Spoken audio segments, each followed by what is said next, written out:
Pengertian dan sistem dalam tarekat. Inilah topik pembahasan kami pada kesempatan kali ini. Saya, Arselia Salama Labibah, dan teman saya, Talita Rahma Zerlina. Salam kenal teman-teman semua. Pertama, kita akan membahas pengertian dari tarekat. Apa sih tarekat itu? Tarekat secara etimologis berasal dari bahasa Arab, yaitu thariqah, yang berarti jalan kecil, cara, metode, madhab, aliran, dan haluan. Abu Bakar Aceh menerangkan bahwa tarekat artinya jalan, petunjuk dalam melakukan suatu ibadah sesuai dengan ajaran yang diturunkan dan dicontohkan oleh Nabi Muhammad SAW dan dikerjakan oleh sahabat dan tabi'in, turun-temurun sampai kepada guru-guru, sambung menyambung, dan rantai merantai. Tarekat pada awalnya merupakan salah satu bagian dari ajaran tasawuf. Para sufi mengajarkan ajaran pokok tasawuf yaitu syariat, tarekat, hakikat, dan ma'rifat, yang pada akhirnya masing-masing ajaran tersebut berkembang menjadi satu aliran yang berdiri sendiri.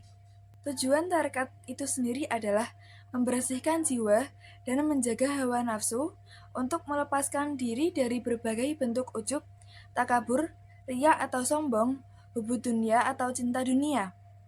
Nah, tawakal, rendah hati atau tawadu, ridho, mendapat makrifat dari Allah Subhanahu wa Ta'ala juga menjadi tujuan tarekat itu sendiri. Selanjutnya, membahas susunan struktur dalam menjalankan tarekat. Yang pertama ada mursyid atau guru, yaitu orang yang memberikan petunjuk atau irsyad atau biasa sering disebut dengan syekh atau pemimpin sebuah tarekat. Yang kedua, ada mu'alim, yaitu guru yang memberikan ilmu atau pengurus satu pengajian. Yang ketiga, ada mu'adib. Mu'adib yaitu guru yang mengajar adab atau moral. Nah, yang keempat, ada ustadz, yaitu sebutan untuk seorang guru. Yang kelima, ada nusa, yaitu orang yang mengerjakan segala amal dan perintah agama. Selanjutnya, yang keenam, ada ubad, yaitu orang yang ahli dan ikhlas mengerjakan segala ibadah. Yang ketujuh, ada imam, yaitu pemimpin yang bukan saja dalam soal ibadah, bahkan juga dalam suatu aliran keyakinan. Yang kedelapan, ada sadah, yaitu penghulu. Gelar ini juga kadang diberikan kepada seorang guru sebagai penghormatan atau orang yang dihormati dan diberi kuasa penuh. Kemudian yang kesembilan, ada salik atau yang biasa disebut murid. Salik yaitu orang yang menghendaki pengetahuan dalam segala amal ibadahnya. Kemudian ada komponen tarekat, yaitu yang pertama ada guru tarekat atau mursyid. Dalam sebuah tarekat, seorang guru tarekat atau biasa disebut dengan syekh atau mursyid memiliki peranan penting dan bahkan mutlak ada dalam sebuah tarekat. Muhammad Amin Al-Qurdi menyebutkan banyak syarat untuk seorang mursyid, di antaranya harus seorang yang alim dalam segala keilmuan yang dibutuhkan oleh para murid. Kemudian harus seorang yang arif terhadap kesempurnaan hati dan adab-adabnya, mengetahui segala bahaya nafas atau hati dan penyakit-penyakitnya. Kemudian harus seorang yang lemah lembut, pemurah kepada kaum muslimin, khususnya kepada para muridnya, selalu menutupi segala yang timbul dari aib yang menimpa para muridnya. Selanjutnya, harus menjaga diri dari harta para muridnya, serta tidak tamak terhadap apa-apa yang ada di tangan para muridnya. Kemudian, menjalankan apa yang ia perintahkan pada muridnya dan menjauhi apa yang ia larang, sehingga segala perkataannya berbekas pada diri para muridnya. Tidak banyak bergaul dengan para muridnya, kecuali sekedar perlu dan selalu mengingatkan hal-hal yang baru dalam hal tarekat dan syariat. Perkataannya bersih dari berbagai kotoran, hawa nafsu, senda gurau, dan dari segala yang tidak bermanfaat. Selalu memberi petunjuk kepada para muridnya dalam hal-hal yang dapat memperbaiki keadaannya. Komponen tarekat yang kedua ada murid atau salik. Dalam melaksanakan tarekat, sebelumnya seorang salik terlebih dahulu ditalkin. Nah, apa sih talkin itu? Talkin yaitu pengajaran dan peringatan yang diberikan oleh seorang mursyid kepada salik yang akan memulai laku sufinya atau suluk. Kemudian yang ketiga di baiat. Baiat yaitu perjanjian kesanggupan kesetiaan seorang salik di hadapan mursyidnya untuk mengamalkan dan mengerjakan segala amalan dan kebajikan yang diperintahkan oleh mursyidnya. Pada tahap permulaan, seorang yang ingin memasuki dunia tarekat harus melakukan baiat. Lalu komponen tarekat yang keempat adalah ajaran atau amalan tarekat. Nah, itu tuh dibagi menjadi dua, yaitu ada tarekat wajib atau umum, yaitu amalan-amalan wajib, baik fardu ain dan fardu kifayah, yang wajib dilaksanakan oleh setiap muslim. Tarekat wajib yang utama adalah mengamalkan rukun Islam. Yang kedua itu ada tarekat sunnah atau khusus, yaitu kumpulan amalan-amalan sunnah dan mubah yang diarahkan sesuai dengan 5 syarat ibadah untuk membuat pengamalannya menjadi orang yang bertakwa. Orang yang hendak mengamalkan tarekat sunnah itu harus sudah mengamalkan tarekat wajib.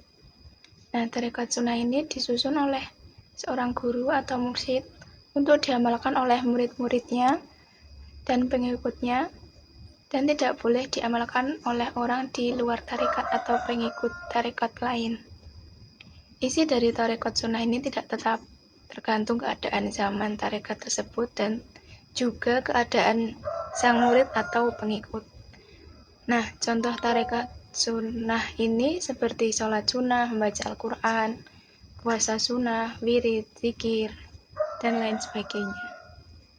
Komponen tarekat yang kelima ada yahwiyah tarekat. Yahwiyah adalah tempat para salik atau murid mengamalkan suluk, zikir, dan berbagai wirid tarekat yang lain.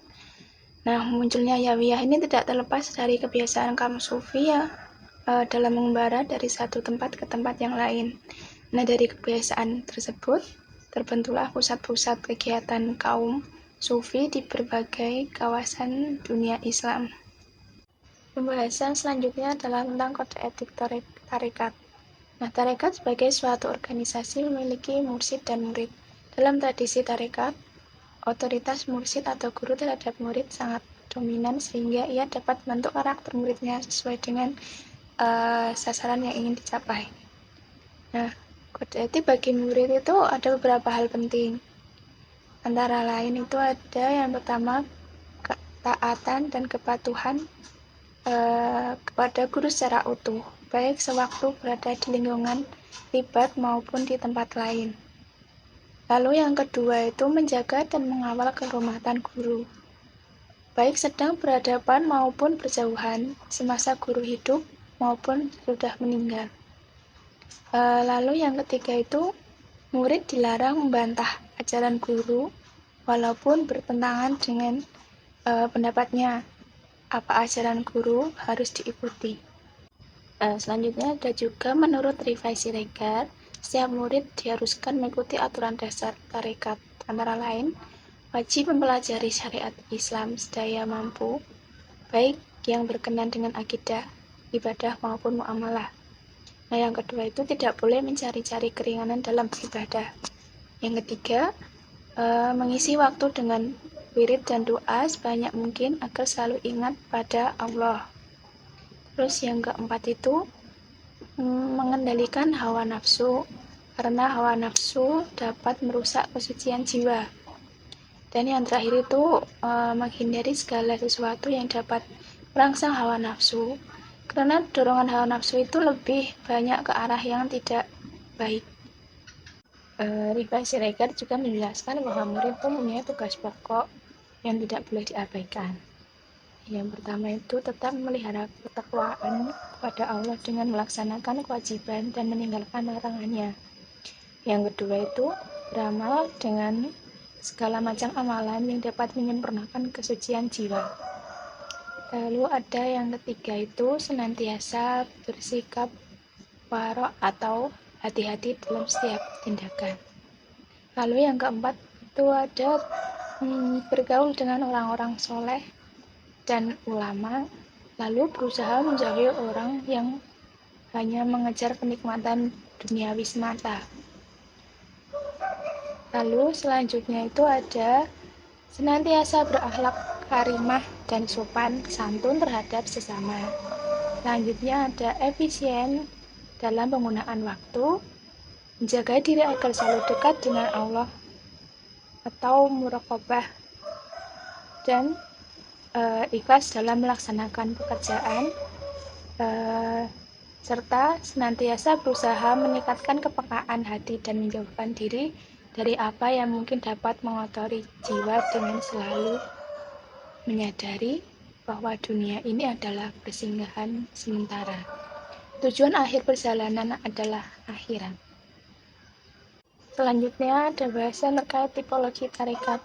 Setelah tarekat menyebar dalam dunia Islam, setiap aliran tarekat mempunyai ciri atau tipe sendiri-sendiri yang sulit ditipekan.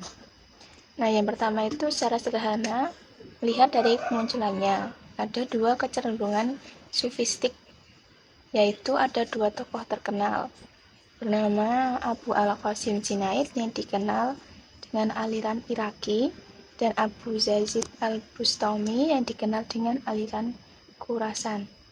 Nah, setiap aliran tarekat pasti mempunyai silsilah yang bermuara dari kedua tokoh tersebut. Yang kedua, tarekat juga dapat dikelompokkan menjadi dua tipe, yaitu Mu'tabaroh adalah tarekat yang mempunyai silsilah kepada Nabi dan sesuai dengan Al-Quran dan Sunnah. Yang kedua itu ada Ghairu Mu'tabaroh, yaitu tarekat yang menyimpang dari ajaran agama Islam. Mengapa banyak yang beranggapan bahwa tarekat tersebut menyimpang dari ajaran Islam itu karena sanadnya itu tidak tersambung kepada Nabi Muhammad SAW. Maksudnya, amalan tarekat itu tuh tidak dapat dipertanggungjawabkan secara syariat, maka tarekat tersebut dianggap tidak memiliki dasar keabsahan. Nah, tarekat di Indonesia ini ada 6, yaitu ada jaringan-jaringan para kiai atau umum, terdiri dari tarekat Qadariyah dan Naqsyabandiyah. Kemudian, ada tarekat Maulawiyah yang masuk pada estetika. Lalu, ada tarekat Syaziliyah, masuk pada pengobatan atau penyembuhan-penyembuhan. Dan terakhir ada kesaktian, yang terdiri dari tarekat Tijamiyah dan Samamiyah. Nah, bab terakhir ini kita akan membahas kesimpulan. Jadi, intinya, tarekat berarti metode pemberian bimbingan spiritual kepada individu dalam mengarahkan kehidupannya menuju kedekatan diri dengan Tuhannya. Tarekat mempunyai komponen pokok yaitu guru atau mursyid, murid atau salik, dan ajaran atau amalan. Nah, ajaran-ajaran dalam tarekat dapat dibedakan menjadi dua, yaitu ajaran khusus dan ajaran umum. Ajaran yang bersifat umum atau wajib, yaitu amalan-amalan yang ada dan menjadi tradisi dalam tarekat. Tetapi, amalan ini juga bisa dilakukan oleh masyarakat Islam di luar pengikut tarekat. Kemudian yang kedua ada ajaran yang bersifat khusus atau sunnah adalah amalan yang benar-benar harus dilaksanakan pengikut sebuah tarekat dan tidak boleh diamalkan oleh orang di luar tarekat atau pengikut tarekat yang lain. Nah, tarekat ini memiliki kode etik yang harus dijalankan. Ciri atau tipe tarekat yaitu yang pertama sufistik, yang kedua mu'tabaroh, yang ketiga ghairu mu'tabaroh. Nah, yang berikutnya ini ada beberapa referensi yang kami gunakan untuk mencari materi-materi yang ada di PPT ini. Dan sekian presentasi dari kami. Bila ada salah kata dan banyak kurangnya, kami mohon maaf. Terima kasih. Wassalamualaikum warahmatullahi wabarakatuh.